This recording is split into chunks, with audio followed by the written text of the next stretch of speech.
El político y el científico, por Max Weber. 7. La política como vocación. 7. Actualmente pasa de 2.000 el número de personas que viven en Inglaterra directamente de la política de los partidos. Numerosísimos son también quienes colaboran como interesados o como cazadores de cargos en la política, especialmente en la política municipal. Además de posibilidades económicas, al político del caucus se le ofrecen también posibilidades de satisfacer su vanidad.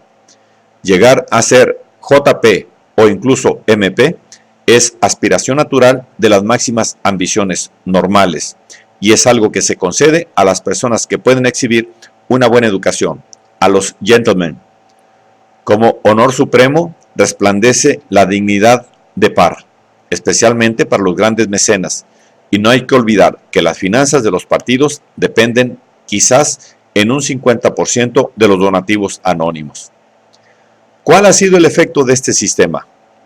El de que hoy en día, con excepción de algún otro miembro del gabinete, los miembros del Parlamento son, por lo general, unos borregos votantes perfectamente disciplinados. En nuestro Reichstag, los diputados acostumbraban, a menos, a disimular que estaban trabajando por el bien del país, cuando aprovechaban sus respectivos pupitres para despachar durante la sesión su propia correspondencia privada. En Inglaterra no son necesarios los gestos de este tipo. Lo único que el miembro del Parlamento tiene que hacer es votar cuidadosamente de no traicionar al partido y de acudir cuando el whip lo convoca para proceder de acuerdo con lo que hayan dispuesto el gabinete o el líder de la oposición. De existir un jefe con autoridad fuerte, diríase que la maquinaria del caucus se mantiene en el país poco menos que sin conciencia propia, entregada enteramente a la voluntad del jefe. Asimismo, se encuentra por encima del Parlamento el dictador plebiscitario, que arrastra con él a las masas, mediante la maquinaria, y considera a los parlamentarios como simples prebendados políticos añadidos a su séquito. Veamos ahora cómo se produce la selección del caudillo. Primeramente, cuáles son las facultades que cuentan. Además de las cualidades de la voluntad, decisivas siempre, lo que aquí cuenta es, en especial, la fuerza del discurso demagógico. Su estilo ha ido transformándose notoriamente desde las épocas de Cobden, en que se dirigía a la inteligencia, pasando por las de Gladstone, en cuya aparente sobriedad de dejar que los hechos hablen por sí solos, era un especialista, hasta nuestros días, al extremo de movilizar a las masas valiéndose con mucha frecuencia de medios puramente emocionales semejantes a los que emplea el Ejército de Salvación. Resulta ilícito calificar a la situación actual como una dictadura basada en la utilización de la emotividad de las masas. Al mismo tiempo, sin embargo, el tan sumamente complicado sistema de trabajo en comisión del Parlamento inglés da la posibilidad de que colabore todo aquel político que quiera participar en la dirección de la política. Es más, lo obliga a ello. Todos los miembros que en algo se distinguen, habiendo desempeñado el puesto durante los últimos decenios, tienen en su haber ese auténtico y muy eficaz trabajo formativo. Así, las prácticas de los informes y la crítica que se lleva a cabo durante las sesiones de tales comisiones convierten esta escuela en una efectiva selección, de la cual quedan excluidos los simples demagogos. Esta ha sido la situación en Inglaterra. El caucus system, sin embargo, no resulta más que una forma un tanto debilitada de la estructura moderna, si la comparamos con la organización de los partidos norteamericanos, en la cual el principio plebiscitario se acuñó de un modo en especial temprano y puro. De acuerdo con el pensamiento de Washington, Norteamérica debió haber sido una comunidad administrada por gentlemen. Así, el gentleman de aquel tiempo era al mismo tiempo terrateniente o un individuo educado en un colegio. Así era en los primeros años de la independencia de esa nación. En cuanto se iban constituyendo los partidos, a los miembros de la Cámara de Representantes se les despertaba la aspiración de convertirse en dirigentes políticos, a semejanza de lo acontecido en Inglaterra durante la dominación de los notables. La organización de los partidos era muy débil. Hasta 1824 subsiste la misma situación, aunque antes de esta década de los 20 empezó a formarse la maquinaria partidista en algunos municipios, ya que la nueva evolución también tuvo aquí sus semillas, y es precisamente con la elección de Andrew Jackson, candidato de los campesinos del oeste para presidente, que las viejas tradiciones son arrojadas por la borda. La dirección de los partidos en manos de los principales parlamentarios termina definitivamente poco después de 1840, al retirarse de la política algunos de ellos, tales como Calhoun y Webster, debido a que el Parlamento, ante la maquinaria partidista, ha perdido casi todo su poder en el país. El hecho de que en Norteamérica se haya desenvuelto con tanta rapidez la máquina plebiscitaria se debe a que allí, y solo allí, el jefe absoluto del Poder Ejecutivo y el patrono, lo cual viene a ser lo más importante, sobre todo, es un presidente elegido plebiscitariamente que dispone de todos los cargos actuando casi con entera independencia frente al Parlamento, dada la división de poderes establecida. De ahí que la propia elección presidencial sea lo que brinda un valioso botín de prebendas y cargos, en realidad de premio por el triunfo. El spoils system al que Andrew Jackson eleva la categoría de principio sistemático no hace sino aprovecharse de las consecuencias de tales circunstancias. ¿Qué representa en la actualidad para la formación de los partidos este spoils system, es decir, esta atribución de todos los cargos federales al séquito del candidato triunfador? Sencillamente significa el hecho de enfrentarse entre sí unos partidos que carecen por completo de convicciones, meros grupos de cazadores de cargos con programas mutables elaborados para cada elección, sin más objetivo que una posible conquista de votos. Programas cambiantes en cada ocasión, en una medida para la cual no es posible hallar analogía en ninguna otra parte.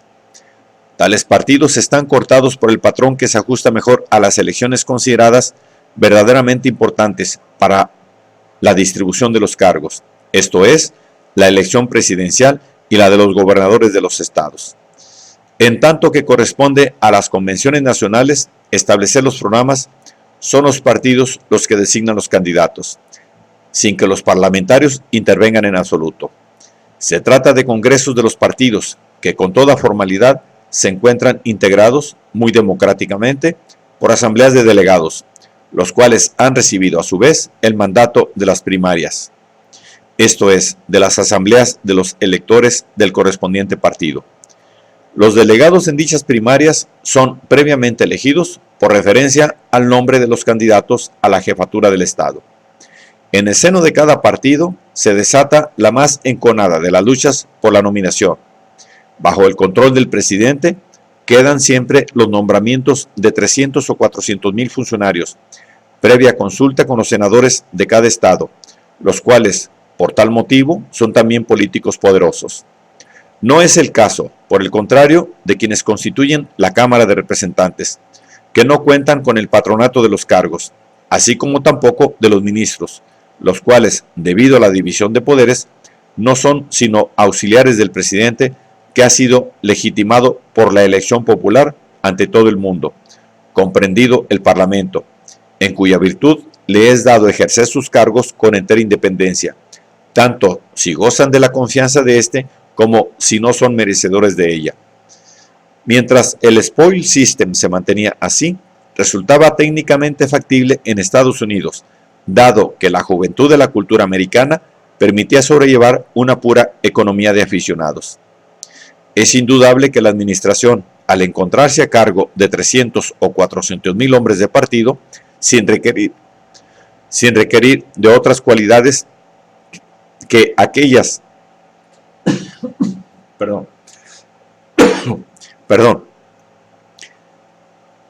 sin requerir de otras cualidades que aquellas que los acreditaban útiles a su propio partido, debía estar plagada, forzosamente, de graves defectos, y de hecho, la administración en América del Norte se caracterizó por una corrupción y un derroche sin par, que solo era posible pudiera soportar un país con posibilidades económicas que aún se consideran ilimitadas. Con semejante procedimiento Con semejante procedimiento de la máquina plebiscitaria, vemos en primer plano la figura del boss. ¿Y qué es el boss? Es un empresario político capitalista, el cual reúne los votos por su cuenta y riesgo. Para eso pudo haberse valido en su iniciación de sus contactos como abogado, o como propietario de una taberna o de otro negocio cualquiera, o aún en su calidad tal vez de prestamista. Así comienza a extender sus redes hasta que consigue controlar un número determinado de votos. Entonces entabla relación con los voces más cercanos y a base de asiduidad, astucia y en especial de discreción, llega a captar la atención de aquellos que le antecedieron por esta vía y de este modo comienza su ascenso. El voz es indispensable para la organización del partido, ya que se cuida de centralizarla y se constituye en fuente de los recursos financieros más importantes. Ahora bien, ¿de qué modo los obtiene? En parte por medio de las contribuciones de los miembros, de la recaudación de un porcentaje del sueldo de cada uno de los funcionarios que tanto a él como a su partido le son deudores de los puestos que tienen. Además, recibe el producto de los cohechos y de las propinas. Todo aquel que pretende infringir, sin ser castigado, alguna de las muchas leyes, necesita la connivencia del boss y debe pagar por ella. De lo contrario, le esperan consecuencias muy desagradables. Pese a todo, estos medios no son suficientes para completar los fondos reunidos por la empresa. El boss se hace a sí mismo indispensable como perceptor de las sumas de dinero procedentes de los grandes magnates financieros, que solo a él entregan, ya que, tratándose de fines electorales, en absoluto habrían de confiarlas a ningún funcionario a sueldo, ni a persona alguna que esté obligada a rendir cuentas públicamente. El boss, que se caracteriza por su máxima discreción en lo relativo al dinero, es, por antonomasia, el hombre que se mueve en los círculos capitalistas que financian las elecciones. El típico boss no es sino un sujeto totalmente gris, al que no le interesa el prestigio social. Por el contrario, en la alta sociedad resulta despreciable este profesional. Su objetivo es solo el poder, mediante el cual obtener el dinero, aunque también por el poder mismo. A la inversa del líder inglés, el boss norteamericano actúa en la sombra. Es muy raro que se deje oír. Podrá sugerir al orador lo que debe decir, pero él guarda silencio. Por lo general no desempeña ningún cargo, salvo el de senador en el Senado Federal, ya que de esta forma puede participar constitucionalmente en el patronato de los cargos, y es frecuente que el boss acude en persona a dicha corporación.